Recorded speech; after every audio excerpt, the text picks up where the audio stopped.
Mintimis sugrįžkim į jūsų studijų laikus. Ką studijavot ir kodėl pasirinkot būtent tokias studijas? Pirmiausia, bakalaurą studijavau anglų filologiją.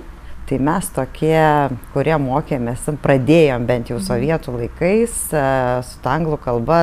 Pirmosios mokytojos buvo persikvalifikavusios iš rusų kalbos. Ir man savarankiškai gan gerai sekėsi anglų kalba.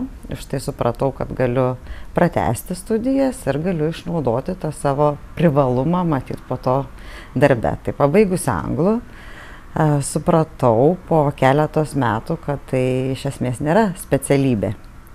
Tai yra tik viena stipriai išugdyta kompetencija, už tai pratęsiau studijas magistrantūroje, tada baigiau verslo administravimą ir vadybą. Gal galite pristatyti, kur dirbat, kokia jūsų darbo specifika? Aš dirbu VŠI Šiauliai Plius, kuriai priklauso savaitraštis ETA Plius ir naujienų portalas ETA Plius.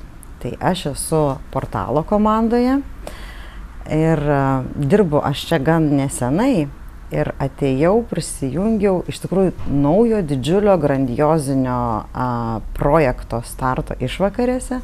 Tai yra ETA Plius portalas, prieš tai buvo regioninis naujienų portalas. Dabar Google'ui patikėjus ETA Pliuso idėją, gavus didžiulį investiciją, mes po truputį tampame Lietuvos regioninę mainų platformą. Kokių kompetencijų reikalauja tokia darbo specifika? Aš visada mėgau dinamiką darbe, tai reikia žmogaus norinčio įsisavinti naujienas. Taip, literatūra visa tam, kad įsisavinti, yra anglų kalba. Tai iš tikrųjų, ką mokiaus, to neprarandu ir tą galiu panaudoti, o daugiau tai yra turbūt noras pačiam mokytis, tobulėti, sužinoti ir nesėdėti vietoj. Tai nėra pirma jūsų, ar ne, darbovietė? Ko palinkėtumėt jaunam žmogui, kuris ateityje ieškos savęs, savo vietos pasaulyje? Aš tai rekomenduoju nebijoti bandyti.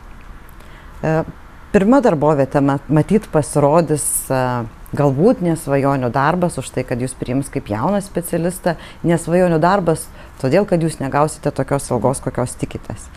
Bet save išbandyti, pasižiūrėti, o kaip visgi jūs galite save realizuoti, kur jums dar reikia augti, o galbūt visai šitas sritis ne jūsų ir nebijoti keisti, negerai ten.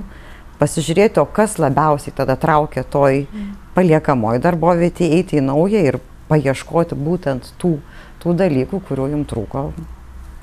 Kaip tik šiuo metu studentai baigia rašyti baigiamuosius darbus. Ką galėtumėt patarti, kurie labai jaudinasi, kurie eis jau netrukus visai gintis savo darbų? Jeigu jau parašėt, reiškia, jūs žinot, ką parašėt, suprantat apie tai, ką parašėt, drąsiai išreiškite savo nuomonę, ją apginkite. Matyt, daugiau įsigilinę į tą temą už jūs tuo metu nebus, todėl, vis tiek jūs apie tai galvojote visus metus.